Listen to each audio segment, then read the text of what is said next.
тұлпарға басып қамшының тастай өрімін, терлікке сіңген жусандай исі терінің, сайын даланы шаңдатқан болат тұяқпен, аңқыған саумал самалмен жуып өңірін.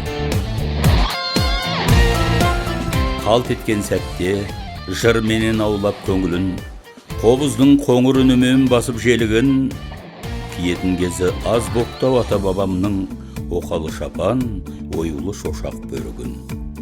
Өлеңмен өріп шығарған сыртқа сезімін, мәйегіне қарап мән берген әрбір сөзінің, тік қарап кеткен қырандай мынау дүниеге, суарған күнге болатын өткір көзінің.